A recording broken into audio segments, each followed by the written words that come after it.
Good afternoon, everyone. We'll wait for 3 more minutes for the colleagues to come in.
Yeah, good afternoon, everyone. Considering the time, let's start, and colleagues would be joining later after lunch. Today we are going to talk about dislodging services.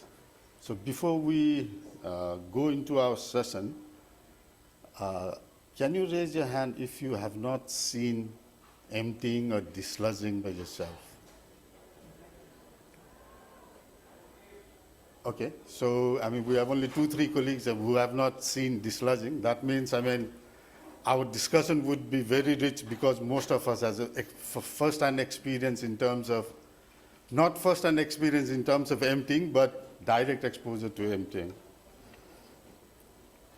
So the objective of the workshop is we will be sharing different cases, and we want to explore the promises and pitfalls of different emptying or dislodging models from the perspective of public health, occupational health and safety, and financial viability and affordability, and finally the climate mitigation and adaptation part.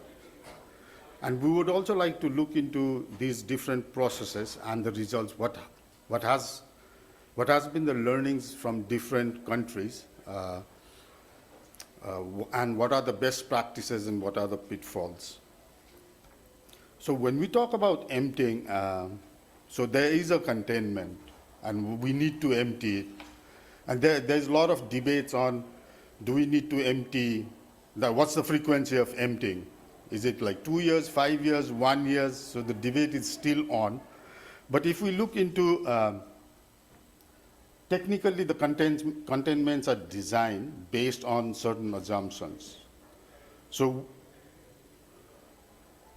in order for the containment, especially now this is example of septic tank, we need to empty it frequently so that it functions as per design. Otherwise, we will have hardened sludge, or we will have overflow. A lot of issues will happen.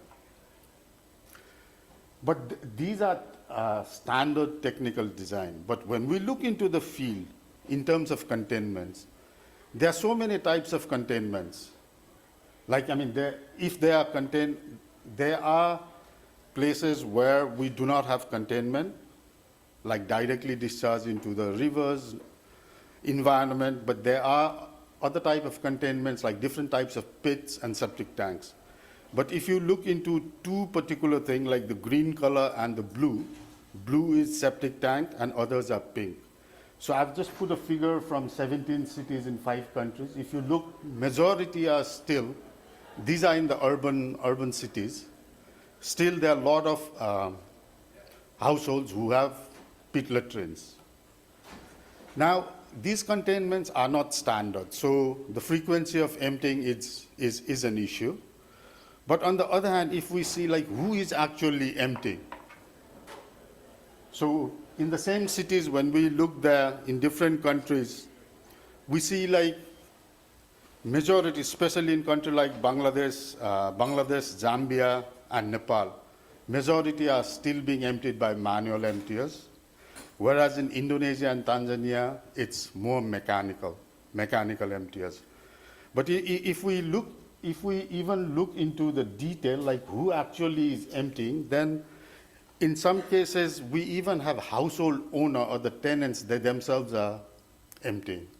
So I'm just presenting this because when we are talking about professionalized emptying service, at one side, we don't have standard containment. And on the other hand, I mean, the variety, the people who are emptying, it's so diverse. So there's no kind of like silver bullet, we say, okay, this is how we empty. So we need to work into all these variables and move forward. So in the topic, we have said professionalized, climate resilient, and safe services. So when we say professionalized services, what does it mean?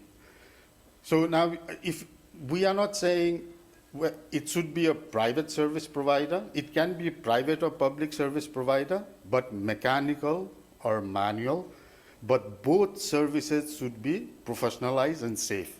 So when we talk about professionalized services, in cases of manual service provider, these are mostly informal, so the challenges are completely different. In terms of mechanical service providers, the challenges are different. So we are dealing with two classes. But in both the cases, we want them to be formalized. So in most of the cities, local authorities are the duty bearers, and commercial utilities or some companies, they are the service providers. But that formal arrangement, it's still not there. So we want to make sure that the service providers have a formal recognition and they are registered and they have SOPs, they have trained staff, they have complaint mechanism, feedback mechanism, and one of the major issues what we have seen is the status of the technologies or the equipments they use. So, I mean, is there a preventive maintenance mechanism so that, I mean, before the equipments are broken, do they keep aside certain funds in order to maintain it? And do they have the monitoring thing, monitoring of whatever they have been doing? Similarly, in case of safe as well, when we are talking about safe services, in terms of manual emptier, like in both manual and mechanical emptier, we have seen that people do enter into the pit. So we want to make sure that they do not enter into the pit. And do they have, for the mechanical, is the vehicle identified that it's carrying fecal sludge? Do they have, let's say, procedure if there is an accident, spillage protocol, how to deal with that? Do they provide training to the sanitation workers? And what about when they dispose it into the treatment plant, is there splashing issues? So there are different issues, not only the occupational health and safety of the emptiers, but the entire emptying process and starting from emptying to disposal part, we want to make sure that there is very less potential contact with human. And the third one is climate resilient service. So we talked about safe, we talked about professionalized. Now the last one is the climate resilient service. So we want to make sure that the services are there even during the extreme climate events. How can we make sure that the services are available? So do we have sufficient data, information, and how do we formalize all those information?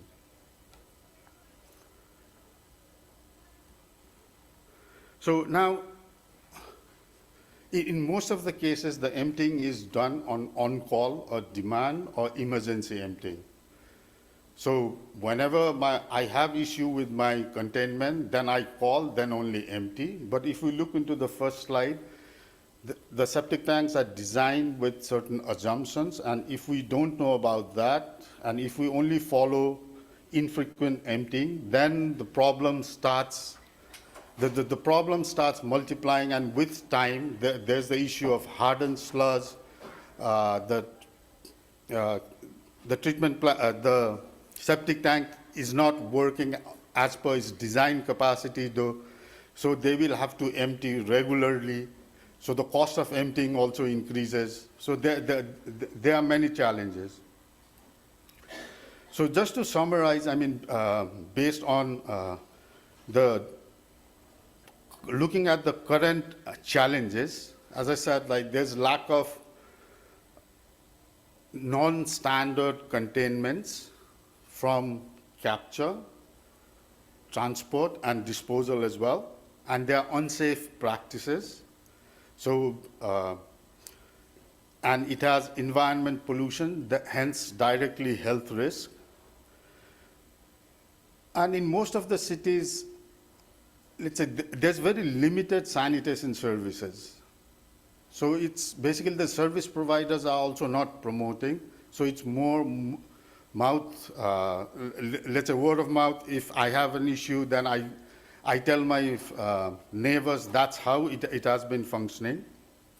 There's lack of regulation and standards. It's improving, but there's still lack of regulation and standard. And one of the major issues for emptying is like the cost. So there's always this debate between affordability and sustainable cost recovery. So how much is affordable for whom? So if we are bringing in private sector, then they would need to cover their costs, but it will be expensive to the house owner. So how do we balance that? That's also one of the major issues we are facing in most of the cities. And these emptying service providers, they do not have proper access to proper equipment and infrastructures. Then we also have like seasonal variation. During the rainy season, there's a huge demand in emptying, but during the dry season, there is no. So the emptiers also, they have to think of, they need to plan how to organize their business, or even they can, together with the household, they can plan. And there's very less public awareness on how these containments function and what is the importance of emptying, frequent emptying, or timely emptying. So in this session, we will have 4 cases from Indonesia, Zambia, India, and Bangladesh. Once we hear from the cases, then we will have a group work to discuss, like also to, since we have like more than 90% of us have seen emptying, so we also want to learn from you what has been your experience, and based on the cases, we want to see how we can better improve this. Then we will close. So for the group work, as I said earlier, I mean, we want to look into public health goals and occupational health and safety aspect, the financial viability, the affordability versus sustainable cost recovery, then institutional sustainability and climate resilience. So To start with the cases, I would like to request our colleague from Indonesia, Ms. Mardini. She works in Ministry of Public Works and Housing, and her responsibility includes national wastewater infrastructure planning and budget development, regulatory and institutional framework development, and multi-stakeholder engagement. So she is also responsible for developing PPP projects in primarily for infrastructure in wastewater in Indonesia. So I would like to request Ms. Arnandi.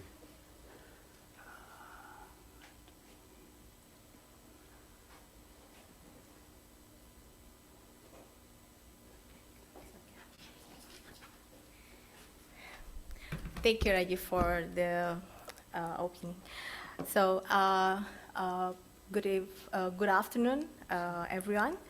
So I just, if we are talking about the fecal sludge management, it actually has a lot of issue in it, and then a lot of work, and also it's actually also including not only the technical aspect, not only about the institutional, not only about the regulatory framework, also it includes the community involvement actually, and then also obviously about the financial aspect.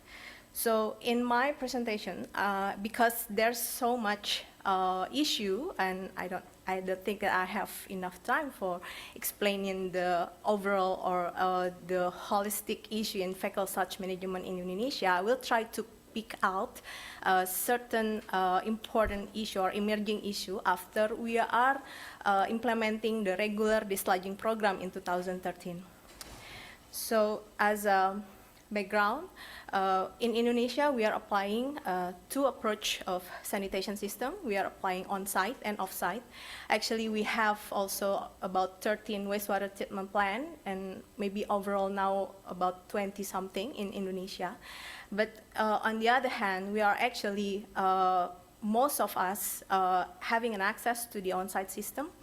When we are considering the on-site system, not only about the on-site treatment, but also the transportation and the septage treatment plan. So that we also considering to treat, how to treat the sludge, and it is actually something that we are concerned about in the beginning.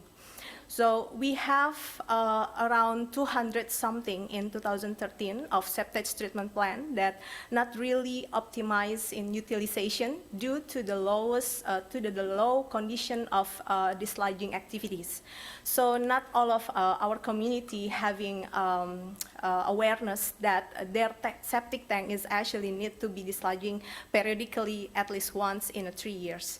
So it is actually also, we are all already mandated in our regulation regarding wastewater domestic management regulation that at least everyone who has or accessing the septic tank as their sanitation access have to desludge the septic tanks once in 3 years.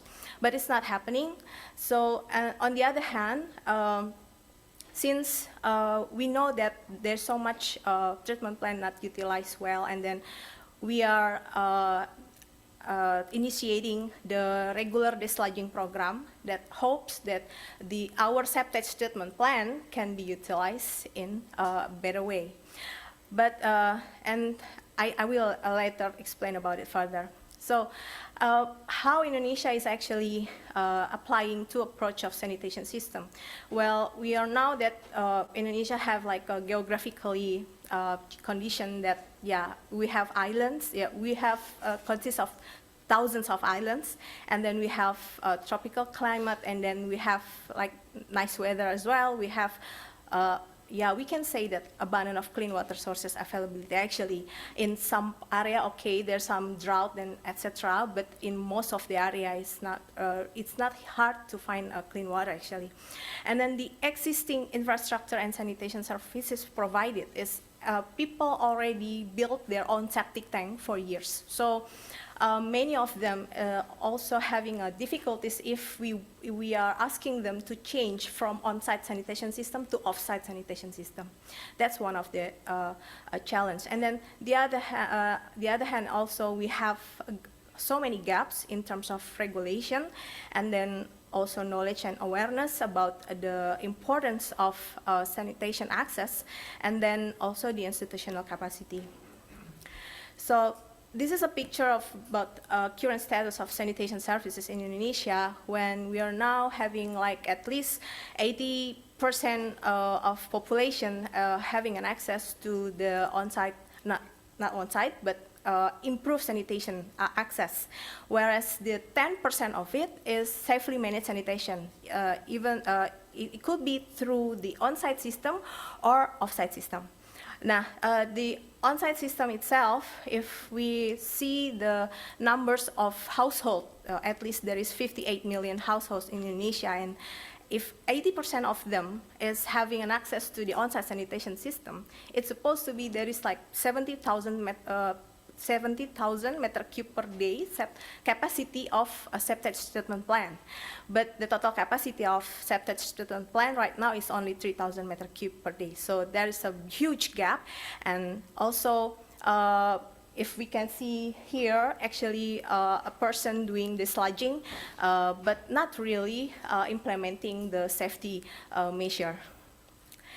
So what is the challenges and way forward about the institutional issue for sustainable sanitation services, specifically for the fecal sludge management in Indonesia?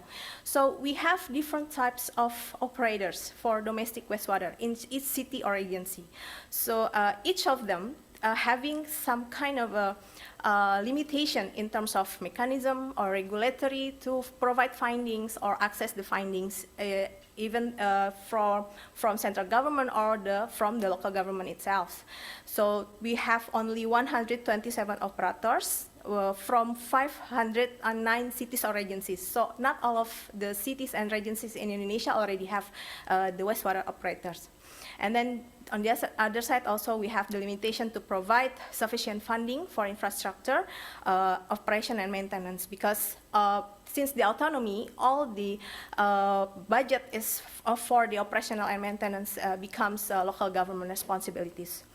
And way forward, we are actually now try to strengthening the governance of sanitation, including the standards and criteria for institutional setting, and then the regulatory frameworks and evaluation and monitoring for operator performance, and then operational and maintenance budget commitment from local government prior to sanitation infrastructure investment. So the local budget, the local budget from the local government right now is become some kind of readiness criteria if they want to access the funding from the central government.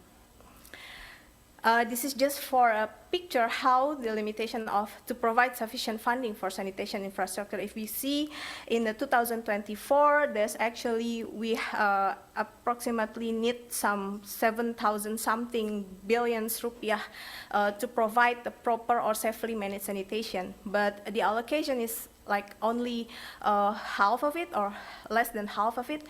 And the proportion of the local government budget is in each cities or agencies in sanitation sector is only less than 3% from overall their budget. So this is like huge gap in between funding, not only in our level in central government, but also in the local government level. This is a picture when one of the activities of public health goals and occupational health and safety during the regular desludging program that we have been implemented since 2013. So we are actually already aware about the occupational health and safety standard, but we have the standard operational procedure, but not really implementing the concept of health and safety management. Like we do the plan, do check and action and monitoring evaluation, not really do the standard, but we only have the standard operational procedure for each activities, for instance, for the desludging activities or for the treatment process activities. So if we are talking about the climate change, obviously the wastewater management has the potential capacity to anticipate, prepare, respond, and recover and develop from the impact, risk, and vulnerability due to the climate change. And drought causes a water crisis in a certain area, and therefore the provision of safely managed sanitation access can support the continuation of provision of safely managed drinking water. And on the other hand, due to the unpredictable high rainfall intensity and flooding probability, it is important to sustain safely managed sanitation access to hinder the contamination of domestic wastewater in flood overflow water. And on fecal sludge management, the action of climate change is aligned actually with the climate adaptation, and we are now actually still in developing how to apply the proper pipe accessories to prevent leakage on desludging transportation, and then preparing the procedure for desludging if a flood happens. Is still, we don't have the guidance yet, and then monitoring of demand frequency for desludging in flood-prone areas. So those kind of things is actually some issues that emerge during our regular desludging program. So about the challenges and way forward for safely managed and the sustainable sanitation services, now we are shifting from only focusing on developing the infrastructure to creating demand for sanitation services. We are now aware that actually how much we are building or develop the infrastructure. If the awareness not coming from the community, then they're not going to utilize, and we just having like a lost investment. And then also the gray water management. For on-site sanitation system, we know that the problem with the gray water is not treated, and now we are also shifting to think about how to manage also the gray water, and we are applying interceptor. We are trying it in DKI Jakarta right now. And how to strengthening the governance of sanitation, such as preparing standard, because we are aware that a lot of standards and regulatory frameworks that not yet being developed in a comprehensive way to support the safely managed sanitation, especially for fecal sludge management in Indonesia. And then how to develop a suitable approach to climate change mitigation and adaptation. We are thinking about the resource recovery of treated sludge in the future, and then we hope that actually we can do more because we know that in Indonesia right now, on-site sanitation system is dominated as a sanitation access in Indonesia. I think that's my last slide. I'm over to you, Rajiv.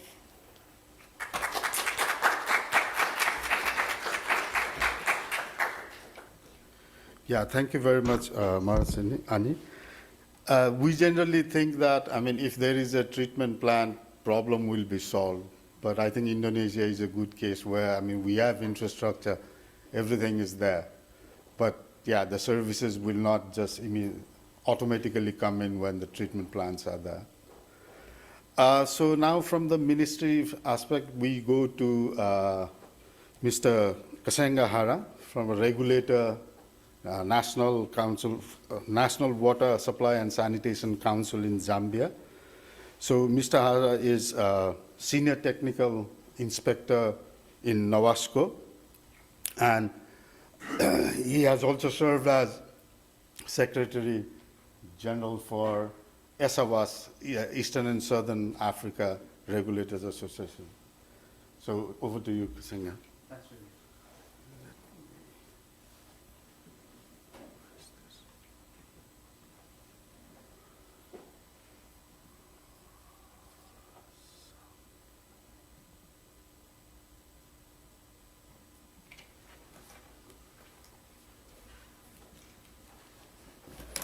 Once again, thank you very much, Rajiv, and a very good afternoon to all of you. So this presentation is centered around institutionalization of sanitation, institutional sustainability vis-a-vis professionalized, climate resilient, and safe dislodging services.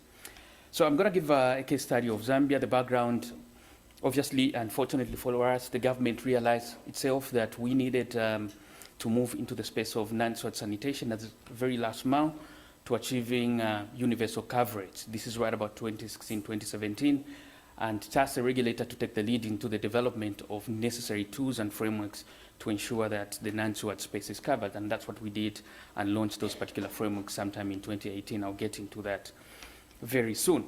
Accompanying that process was a legal review to just ensure that those frameworks really align to the legal environment in the country, and we ended up developing a statutory instrument rather than overhauling the entire piece of legislation, the Water Supply and Sanitation Act of 1997.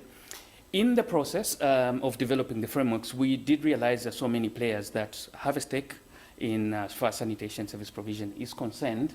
If you're at the top tier there are ministries, and there could be a number. I heard 2 days ago that in the DRC they have 8 ministries with a stake in sanitation. That's a lot.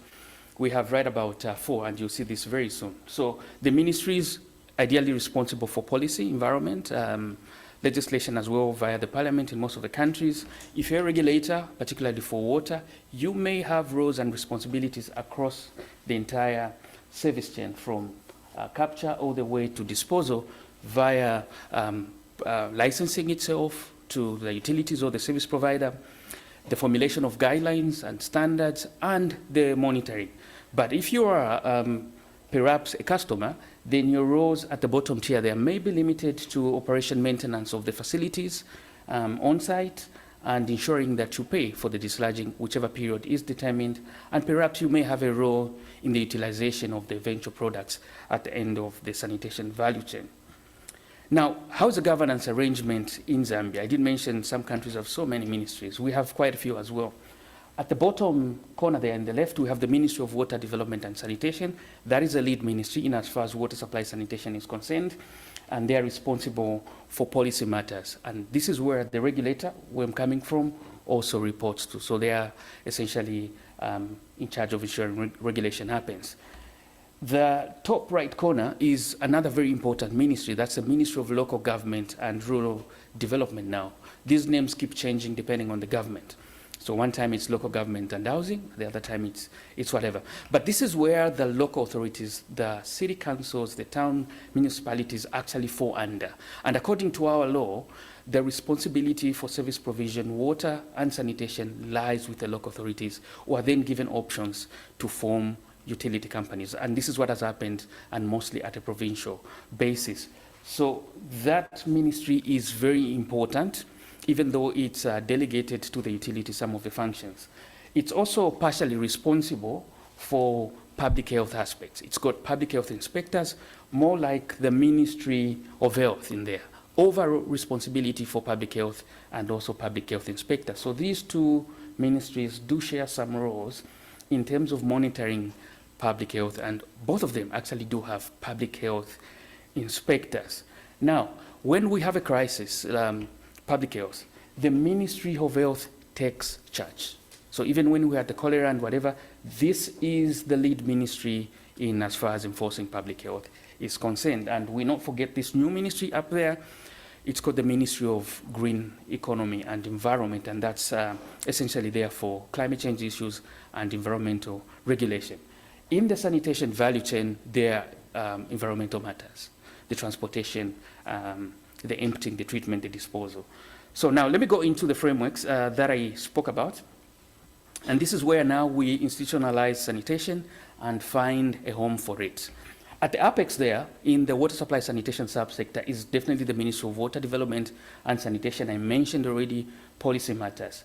And then we have the regulator where I'm coming from, licensing, general regulation, advising the government, development of guidelines, tariffing, standards. Obviously, when we talk about standards, we develop standards in consultation with the Bureau of Standards. Now, the most important aspect is that out of these frameworks, it was decided via consultative process, again I emphasize on this, that the utilities will be entirely responsible for sanitation matters, off-site and on-site sanitation. Now, these utilities are given an option to engage the private sector. You may ask the private sector there, you may ask a question, over this period that the utilities were absent, who was actually providing a service? It simply means they were informal service providers in that space. So now they are responsible for ensuring that these informal, if they were informal, are formalized and brought under the general regulation that are promulgated by the council. So this is very important because the council is not going to have a direct linkage or enforcing on this third party tier there, but rather all the regulation will have to be passed on via the utility. this institutionalizes sanitation. The utility also has an option to engage CBOs. There are CBOs operating in some places, or even the local authority, especially in the rural areas. Now, note that here there is a black line, actually. This means that this is a memorandum of understanding compared to the green lines here that mean a contract, subcontracting of these particular entities. The reason we are saying there has to be an MOU here is because these utilities are actually a creation of the local authority, so you cannot issue a contract to somebody who created you, the shareholder.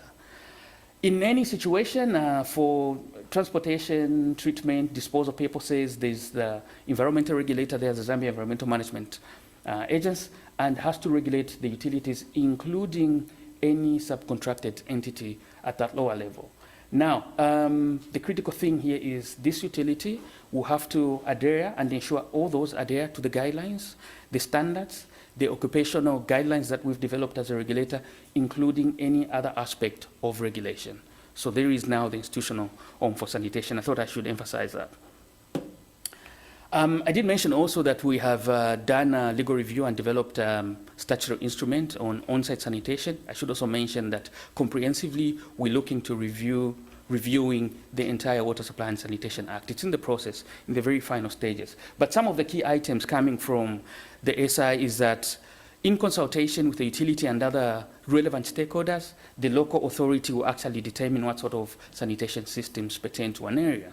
So if it's an area prone to flooding, the local authority may say soakaways, pit latrines are not desirable here, only sewage sanitation, for instance, or that VIPs are not acceptable in this particular area because of situations A, B, C, and D.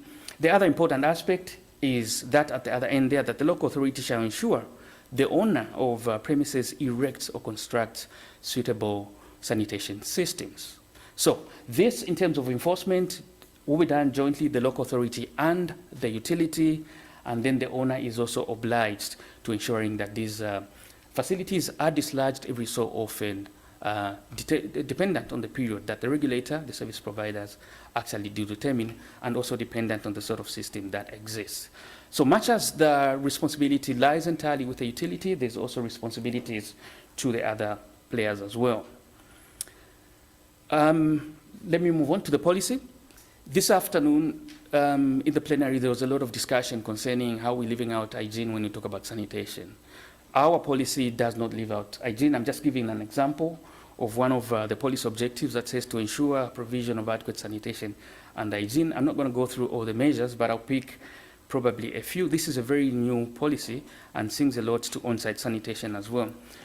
Measure number 3 there says ensure standards and guidelines for on-site sanitation, service chain, and vehicle sludge management are actually developed or strengthened. So the country, with the lead of the regulator, has actually developed a code of practice across the entire service chain, including some of the elements I see here that we're lacking standards for facilities. So that has been developed. I'm winding up. The other important thing is that the policy also recognizes private sector participation. So we have to create an enabling environment to do that.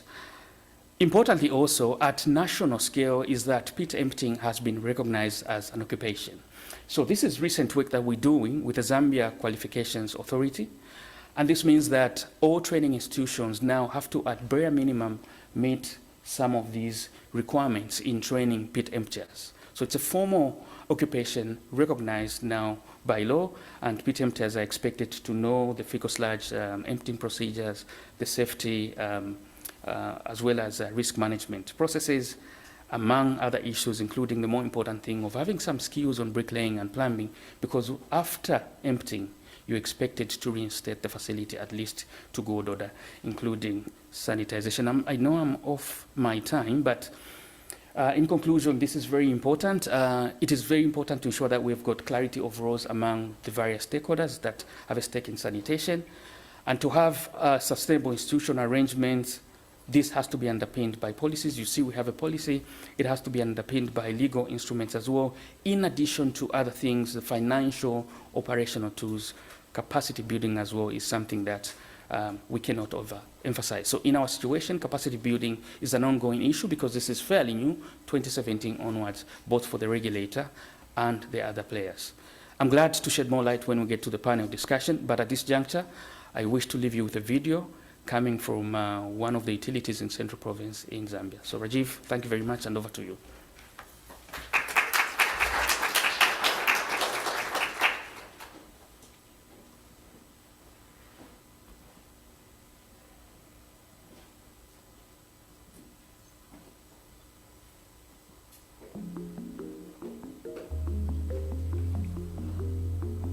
79% of Kabwe, Zambia's population, is not served by the sewer system. Due to the high cost of emptying, people using pit latrines call for emptying services only when their toilets start overflowing, or they move to dig new pits. All these constrain the adoption of safe-fecal sludge management and increase the risk of water source contamination, especially in flood-prone areas. Toilet nga isura abalumendo bakutuwafuirisha okutwimbira ku ama toilet bale twimbira pamitengo bambi bale tatupini bambi bale chita 1500 ngata ukwanise bala kwimbira ka bakuchita 500 takapose instanisna kesura. In 2022, Zambia's Lukanga Water Supply and Sanitation Company, with SNV's support, piloted a scheduled dislodging business model. The innovative model introduced a regular empty schedule and an affordable payment scheme that benefits lower-income clients. So Lukanga bale tuafua ino insta. So today afua na firafine. Ko ina pali ino insta de timbe tuliaba sansamuka. Pantu de mitengo batupere iya kulipire shindalama. Na ituletera kwensansa ukuchira efe tualeri pirakale pakuimbisha toilet yanyu. 6 months later, 1 watt subscription to the service reached 92%. To the customer, it offers the advantage of being able to pay your emptying fee in small installments over a prolonged period of time. For the utility, it offers the possibility of engaging private sector operators because we have a period of time where we're able to collect revenue and be able to cover the cost of emptying by the private operator when they provide the service. The program trained the group of local emptiers Vikatane to professionalize their services. They were introduced to safe emptying practices, and an agreement was brokered with the Lukanga Water Supply and Sanitation Company entailing fixed payment against monthly KPIs to boost revenues and ensure more predictable incomes. Solo baishire numba ba SNV baisa mkutulondolwera nokutulanga okweba tawe inchito ulafai kwa vesti mwako na kusukulu pakuwa timwasambirira ofyo mwingeshi wokubombe inchito yenu. At least per month ndi kukesa kwa kanu nwakekaisa afuirisha kwa family yandi kulingana na mubu ikashi. Moving to a scheduled dislodging business model is a big shift but a necessary one. Investment is needed to support this transition and expand services for lower-income households and to protect water sources from domestic pollution.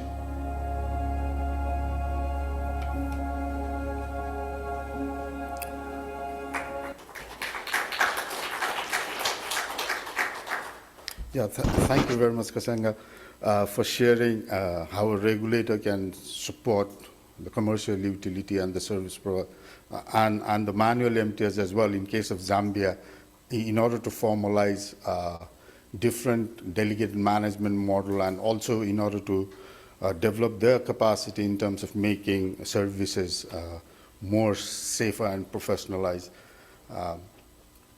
Now, we are not taking questions at this moment. We want to do it during the group work and the plenary.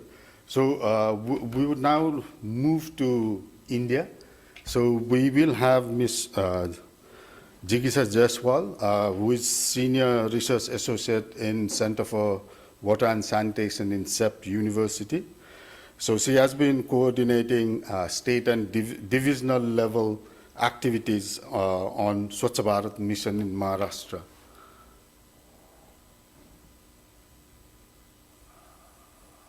Over to you, Jigisa. Thank you. Thank you, Rajiv. Hello, everybody.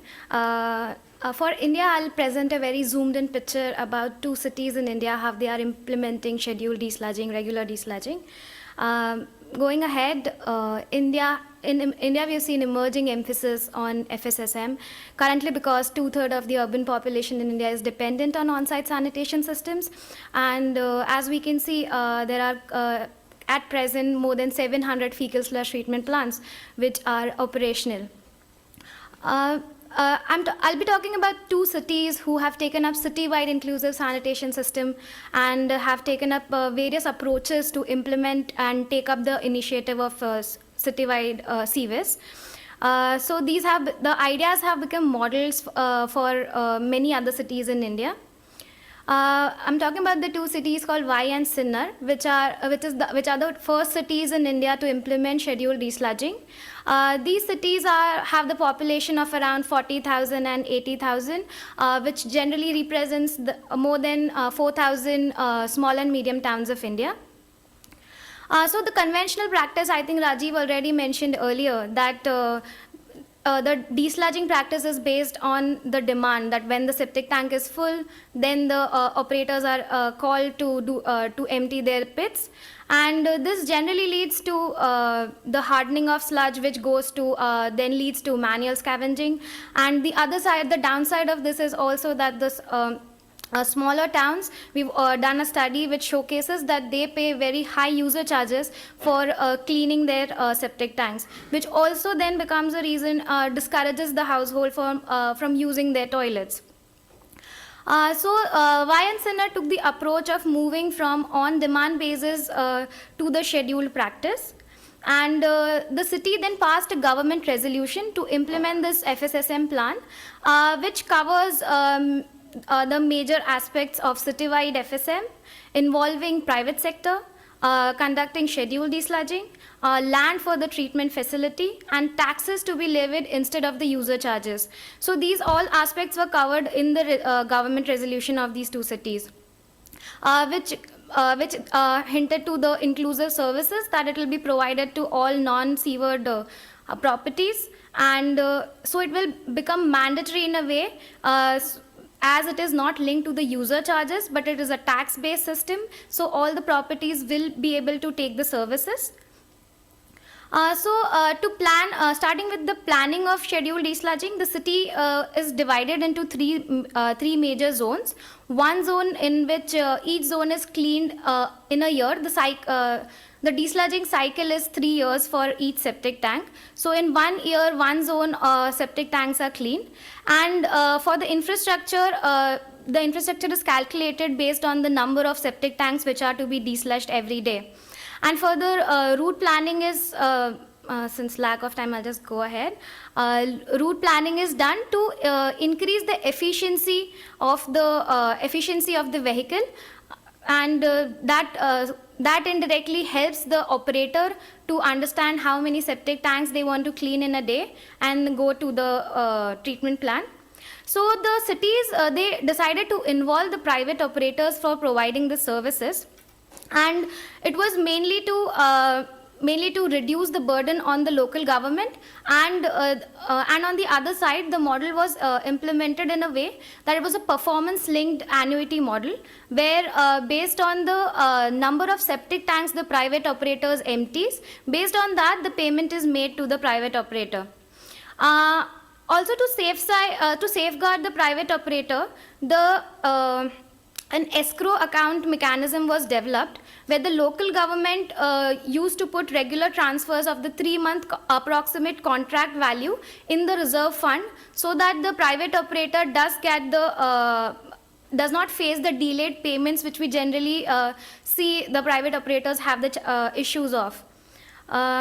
Further, moving on, one of the most important and equitable part of this model was that the city implemented tax-based system and not the user charge-based system, where the residential properties in Sinnar, this is the case of Sinnar city, where they are paying $4 per annum for properties with per toilet seat. And for the non-residential properties, you can see it's $1.50 per annum. So this is currently a flat rate is existing, but the city is envisaging to make it as a percentage of property tax so that it becomes more equitable.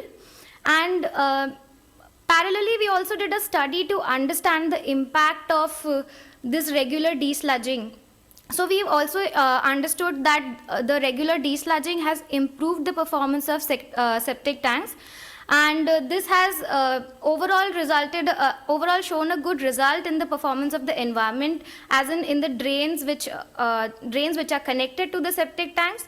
We see that almost there's 50 to 60% decrease in the nutrient contents and the organic load. Going to the treatment plants, it is also the treatment plants are also set up which basically address to the capacity of the septic tank sludge which is delivered at the FSTPs. These are all solar-based FSTPs, and they are net energy positive, so they do not require any additional electricity requirement from the outer grid. Coming to the monitoring side of this whole setup, initially a paper-based system was implemented to monitor the services, where one copy of the monitoring goes to the local government, one used to be with the housing property, third copy used to go to the treatment plant operator, and fourth used to be with the private operator who used to conduct the services. Further, to strengthen this monitoring system, now the city has moved to an IT-enabled system where everything works like an app. So it's basically like an Amazon app where the private operator comes to your doorstep, the household, they sign it on the app itself. And once the private operator reaches the treatment plant, there also, again, the treatment plant operator will sign and see if the truck is getting desludged at the treatment plant itself. So an overall system is developed to monitor the services. One of the key steps which was taken in this was awareness generation to achieve high rate of this desludging of septic tanks. A lot of small videos were circulated. These videos were in the vernacular languages, and one of the other approach which was taken was that the households were intimated 2 or 3 days before their desludging turn is going to come, so that the households are prepared that a private operator is going to come and empty their septic tank. The other aspect which was covered in this was empowering women. In this, the self-help groups are involved in maintaining the fecal/treatment plant facilities, as well as they are assigned to taking care of the landscape and the urban forest work which is being taken place at the FSTPs. That urban forest and landscape work is conducted reusing the treated effluent which is coming out of the treatment plant. Lastly but not the last part, sanitation workers' safety is also taken care in this, where in the contract itself it is mentioned about the private operators to mandate the use of PPEs, and also if it also mentions that if under the monitoring app as well, the private operators are supposed to upload their photograph as well as tick on what all PPEs they are wearing. Lastly, I'm glad to say that one round of this scheduled desludging is completed in Y, where more than 3,600 septic tanks are emptied over the period of 3 years, and the acceptance rate which we found from the households was more than 95%, which resulted in treating 19 million of septage. So this is not just about the 2 cities. Now we are moving ahead with scaling up these practices. So the state government of Maharashtra has already rolled out a resolution for other cities to also adopt this scheduled desludging practices, as well as this practice had influenced at the national level also, where under the Clean India mission there were these protocols of open defecation free plus and plus plus, where they are also asking, there is a score, and they are also asking the local governments to adopt the scheduled desludging practice. And we also have developed model tenders and SOPs for ease of the local governments to take up these practices. Further, we were able to achieve this with the support of the partnerships and collaborations. Thank you.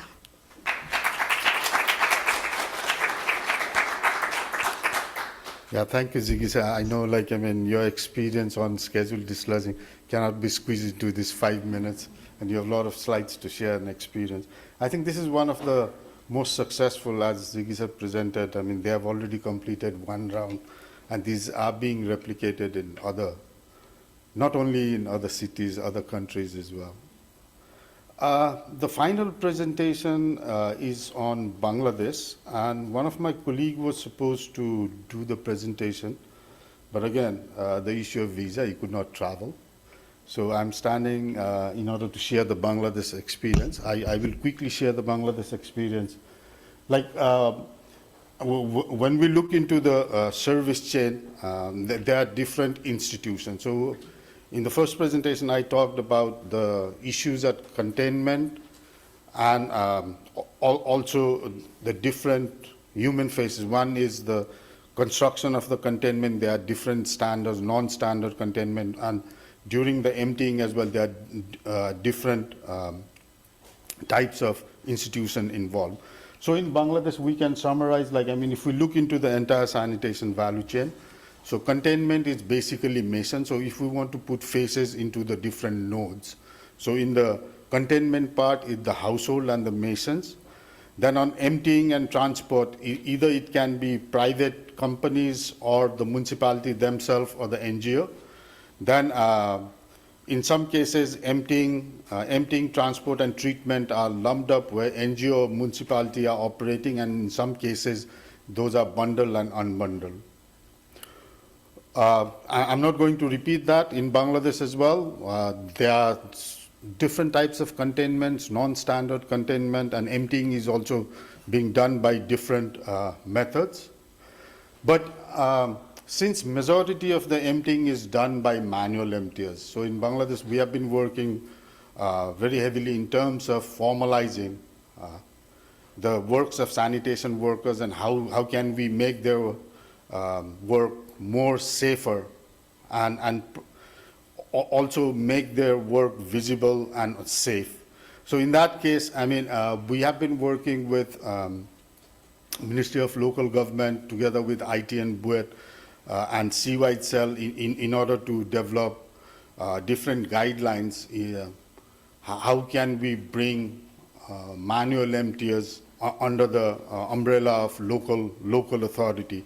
And once they are within the system, what type of trainings are required in order to make their job more safer? So if we look into the different service models, emptying and transport, so as I said, in Khulna, we are working on unbundled system where emptying and transport is being done by private sector, whereas the treatment plant is being operated by a city authority themselves. In Kustia is also the same, unbundled system, but both the treatment plant is outsourced to a private company, but the emptying and transport is to another private company, so two different companies, wherein the municipality is kind of providing guidance to the service providers. And in Zinaida, I mean, it's the entire bundle system where emptying, transport, and treatment has been outsourced to a private company. And in Gazipur, also they are doing the same.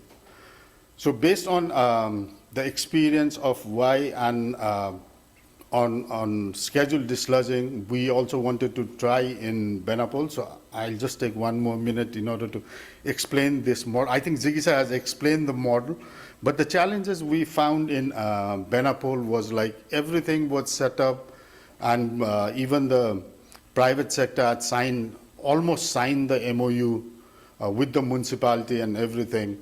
But the election came, mayor was changed. So now, I mean, the new leadership doesn't want to implement this. So, I mean, it's not only fixing the technical issues. We also need to look at the governance issue and see how the leadership thinks about organizing the sanitation services within the city. So just change of a leadership can kind of disrupt everything, whatever the sector stakeholders have thought of. So, I mean, in this case as well, we were thinking of 3 years model. where it will be an escrow account will be formulated so that the private, in order to build the confidence of the private sector, because they want assurance that they get their service fee. But yeah, so I mean, when we did the calculation, you could see from the sanitation tax, which is a 12% of the holding tax. It's a small city, so we would get around $41,000 per annum. But if the services are provided, the service cost is only $35,000. So there was a surplus seen. But yeah, since we could not implement because of various reasons, so it's just a model. So in this model, one of the major focus area was how the service level agreement, what are the clauses in the service level agreement. So we had a accountability mechanism and with a clear KPIs. I mean, if you look into when we look into the earlier leasing agreement or the service agreement, the KPIs were not clear. So for Benapole and other service level agreement, we have around like 8 KPIs where we want to make sure that, I mean, the services should be inclusive. So it's not that the service provider only goes to the richer household and do not cover the low-income communities. So that service ratio also we wanted to check. And we also want to check the application response efficiency. When was the application provided? When was the application registered? And when is the service provided? So in some cases, there's a lot of waiting time. So we want to reduce that time so the services are efficient. So one is response efficiency, another is response time. Then customer satisfaction, it's more in terms of customer can be very instrumental in terms of ensuring the safe working environment for the sanitation workers. They can provide information whether the sanitation workers are using personal protective equipment, did they mark before doing or not. So, I mean, not only completely relying on the sanitation workers, so we rely on the customer as well in order to provide the inputs. So I think I will stop here, and I would like to give more time for the discussion. So just wanted to share the Bangladesh model, different bundled, unbundled services, involvement of private sector or NGO, depending upon the city's decision. Now, I would like to request Antoinette to take us to the second part of the session.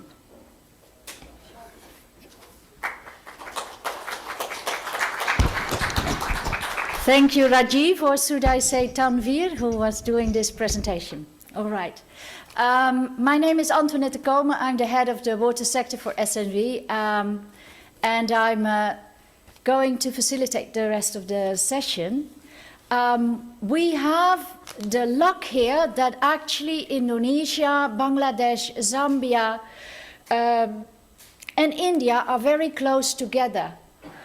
Geographically, and we have the opportunity to then ask lots of questions and really dig deeper into these cases for about 15 minutes.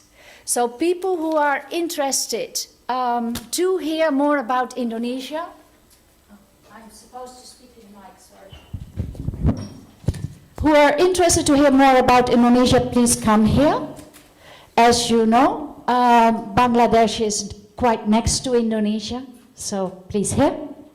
And then Zambia somewhere in the south here, which of course, now I'm losing the country, which of course means that India is here.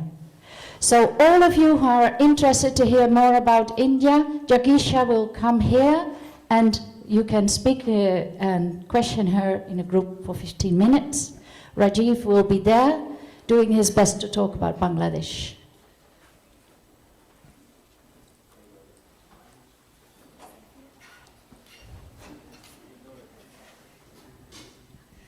India, that side, Kasenga, Everybody who wants to ask questions to Kasenga, please. And people who are afraid to ask questions, of course, can also leave.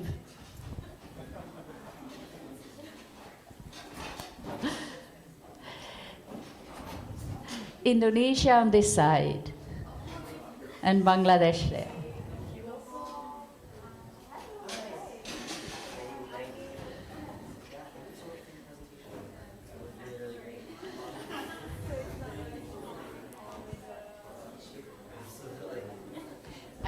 I think we do it in a circle, so everybody can listen in.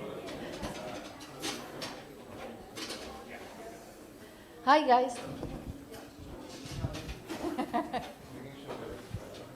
All right, yes, there's two people.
was supposed to be something.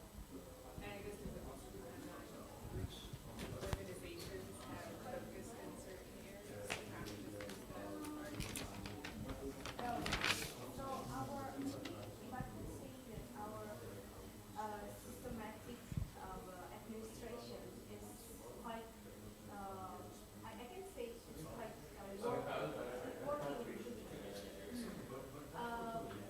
Maybe it is also the autonomy that they have the administrative system, and then even the island, they are part of the village administratives, and they have their own, like, we call it community in the level. So we have like 2 levels of community that is part of the administrative system. But everything that comes to the into the lower levels of community, it's actually it always comes from the local government. So it kind of trickled down from yeah, yeah, from the local government.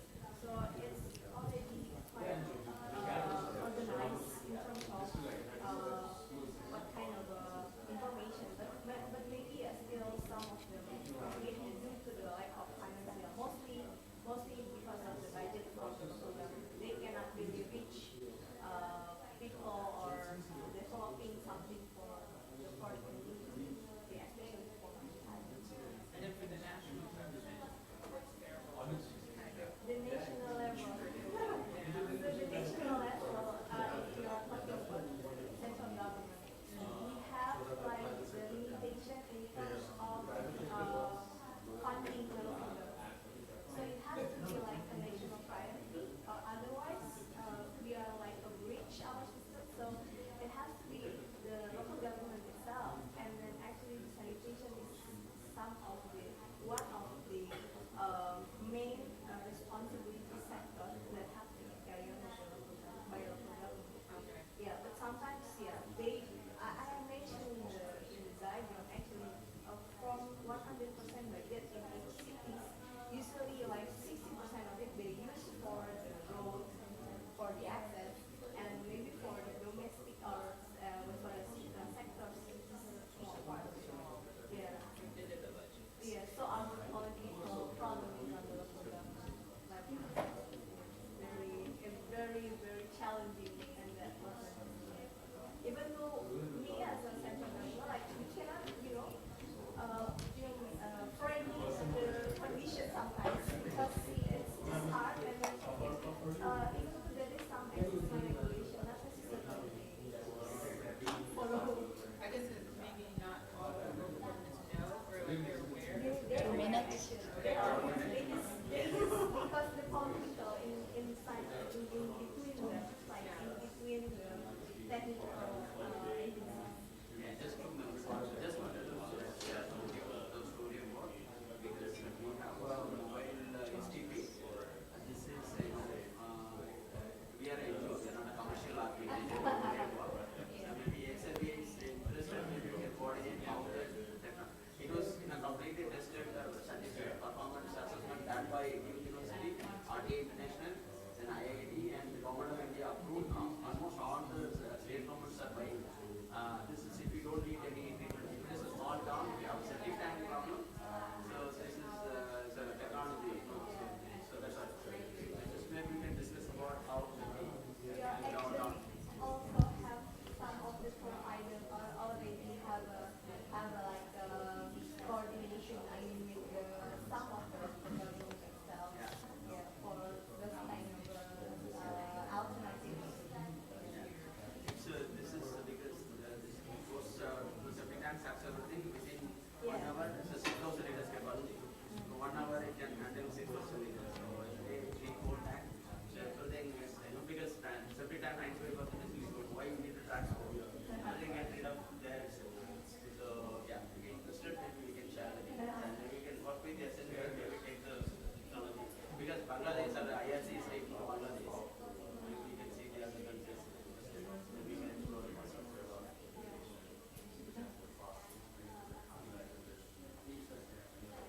I'm going to ask them that. All right, I'm very sorry to interrupt you.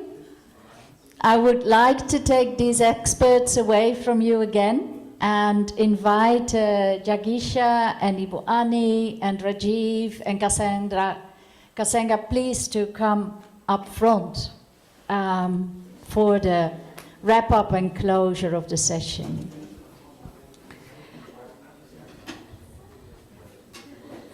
I'm just going to ask you, what is the most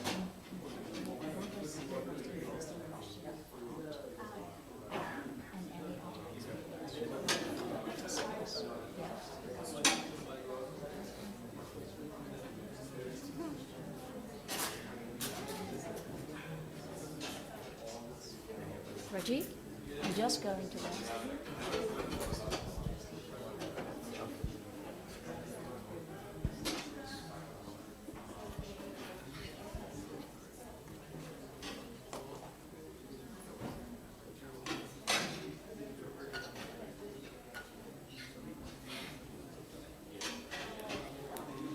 Yes, please, please.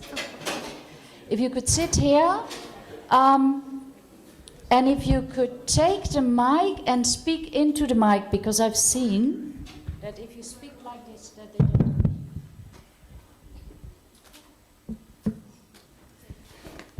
Good. So I just want to hear now from them what the most interesting thing is that you guys asked, and if you asked anything interesting at all. So I don't know, do you want to start, Jagish?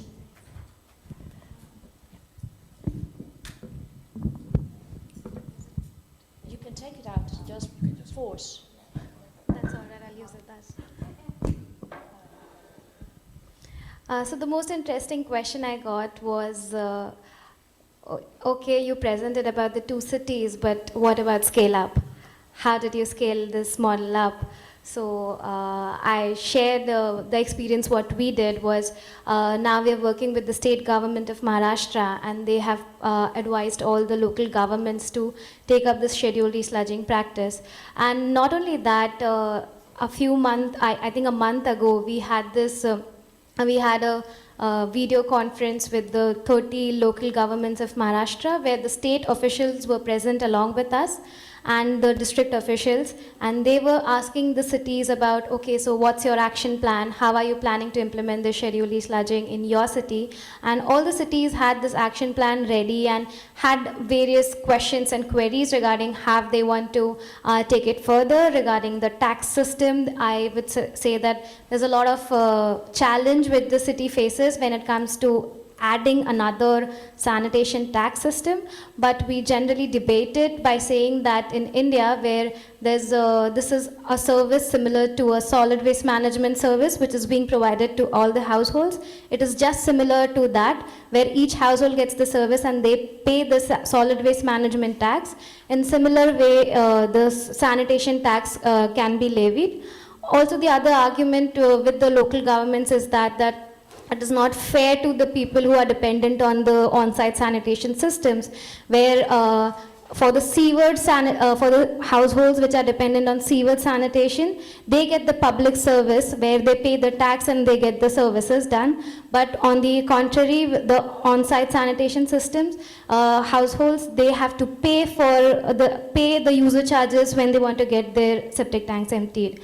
So these are the basic debates which we have with the local government to convince them, and we've been able to convince another 7-8 cities, and they are implementing the scheduled desludging models in various capacities, and we look forward to scale it up further. Thank you. Could you pass it to Kasenga? What was the most interesting question?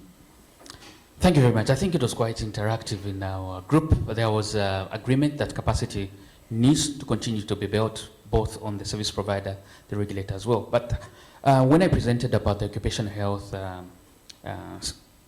standards, or the fact that the pit emptying has now been recognized as an occupation, that generated quite some interest. So the question is, who actually pays for the training of these emptiers? And the other question, quite interesting as well, is that when we have professionalized services, does that actually mean prices go up for the beneficiary?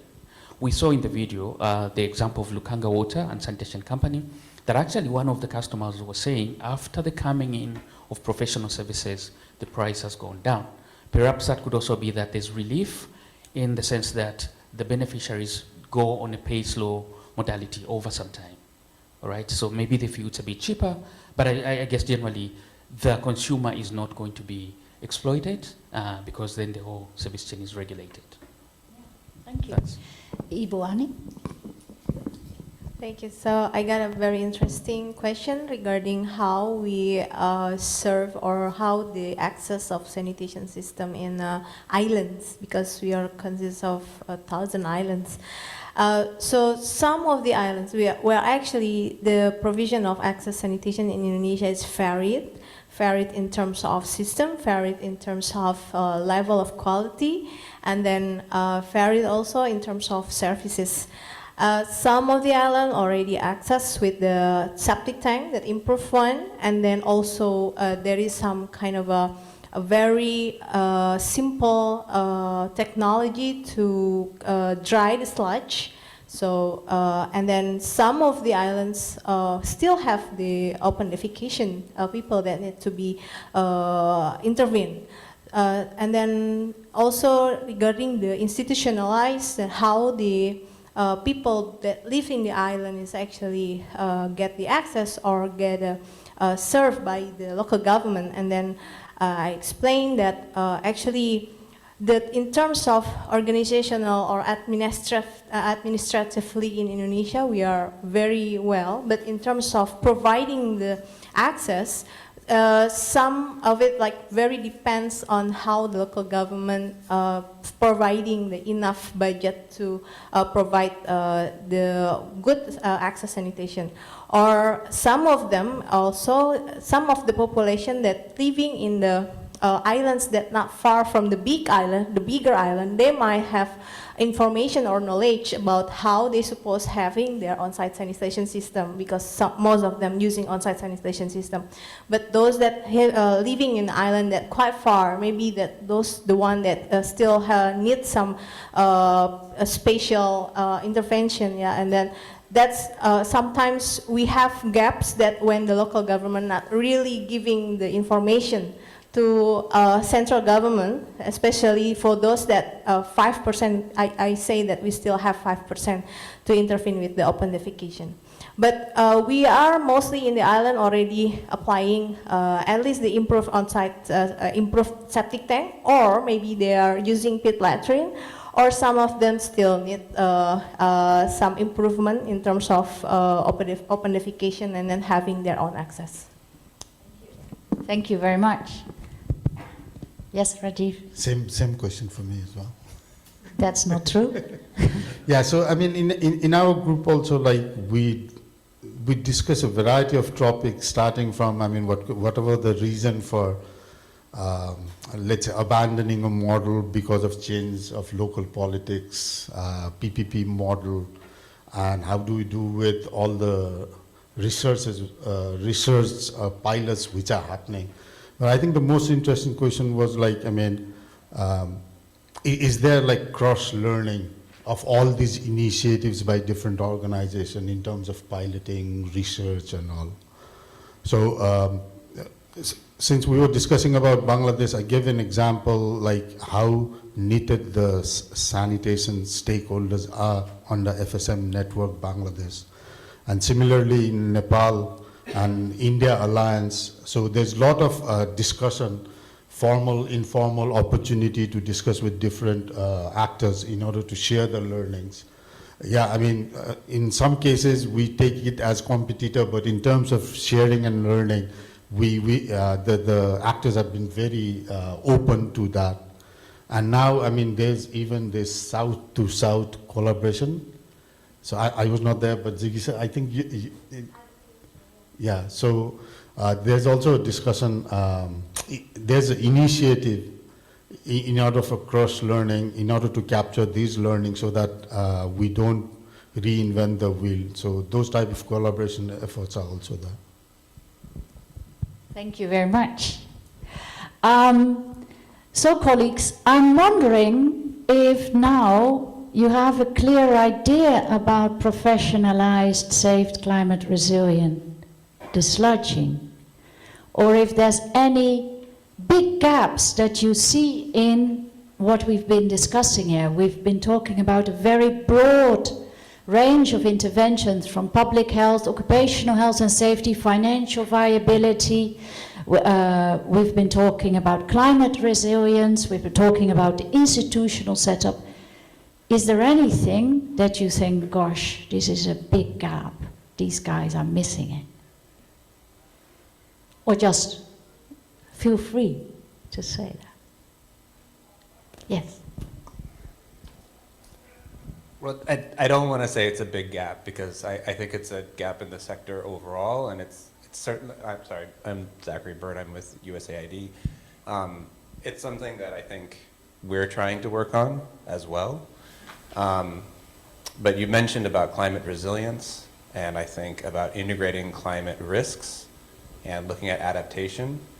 But actually, the sanitation sector is a growing contributor to emissions as well, especially in the form of methane. And so we're trying to figure out, are there things that the sanitation sector, especially in on-site sanitation and fecal sludge management, are there things that we can do that are cost effective in order to try and address this problem as well? So I say that while also saying congratulations on all of the accomplishments that you've made. You've obviously done a lot of excellent work on professionalizing services and integrating adaptation, but wondering if there's also some thought about next steps into mitigation as well. Very good point, yes. Hi, I'm Abhishek from FSG. I'll build on Zach's point, but I'll still talk about resilience. I think if I looked at each of the 3 slides on professionalization, safety, and climate resilience, that was the least specific. I think everything else was 10 very specific points that we can measure as researchers, probably. Resilience is, I think, lacks the specificity, which is, again, I think a gap in the sector, but just calling that out. No, I think this is very useful, and it will give them a lot of homework to come back next year and blow you away. Any other comment? If you're sitting in the back of the room, it doesn't mean you're exempted. No. Do you want to make a comment on climate mitigation? Thanks so much. Were you in my group? No, because this question came up as well in the group, and I pointed to the fact that in Zambia, at least, and in the SOS region, we're trying to formulate suitable tools for climate adaptation, climate mitigation, both for water and sanitation. So what we've done in the case of Zambia is actually to develop what we're calling a climate screening guideline, climate risks screening guideline. And this covers both water and sanitation. We've piloted it. It's best suited to onboarding projects rather than existing systems. So we're trying out that. It's more on the adaptation side. There's the mitigation aspect. So I did mention this in the group, and I also gave an example of something that has been tried out on the mitigation front vis-a-vis this big project we have in Lusaka, $350 million for sanitation enhancement in Lusaka City, where the mitigation aspect of methane capture and powering wastewater treatment plant is actually something under consideration. So there are steps in that direction. Thanks. Okay, maybe regarding the climate mitigation and adaptation, this is like something very challenging in terms of technicalities. Besides the problem about the institutional and regulatory framework in providing the access sanitation. So like in Indonesia also, we are also try to figuring out, like if we want to change all over the population using the off-site sanitation system, it's impossible, because first it takes like a huge cost. It's very costly, especially if we want to build in overdeveloped cities or overdeveloped area. But on the other hand, we know that on-site sanitation contribute to the climate change as well. Then, therefore, I think myself as a government, we need more information actually. What is actually the best for it? Or maybe we can find in the middle somewhere that, okay, not necessarily we have to change from on-site to off-site, but what makes it better with the on-site sanitation system? It's not necessary, because if we want to change over it, change all of it into the offsite sanitation system is impossible. And it also might producing another resource and then another maybe climate change impact. So I think that's my thought. Yes, you're very right. And some of those questions have not been responded yet, resolved yet, because there is the SCARE project, of course, and we're waiting for specifically what are the math behind the emission calculation. And definitely we need to be more specific on climate resilience. Thank you very much. Thank you for your attention and your contributions. Have a good coffee. And thank you very much to our panelists.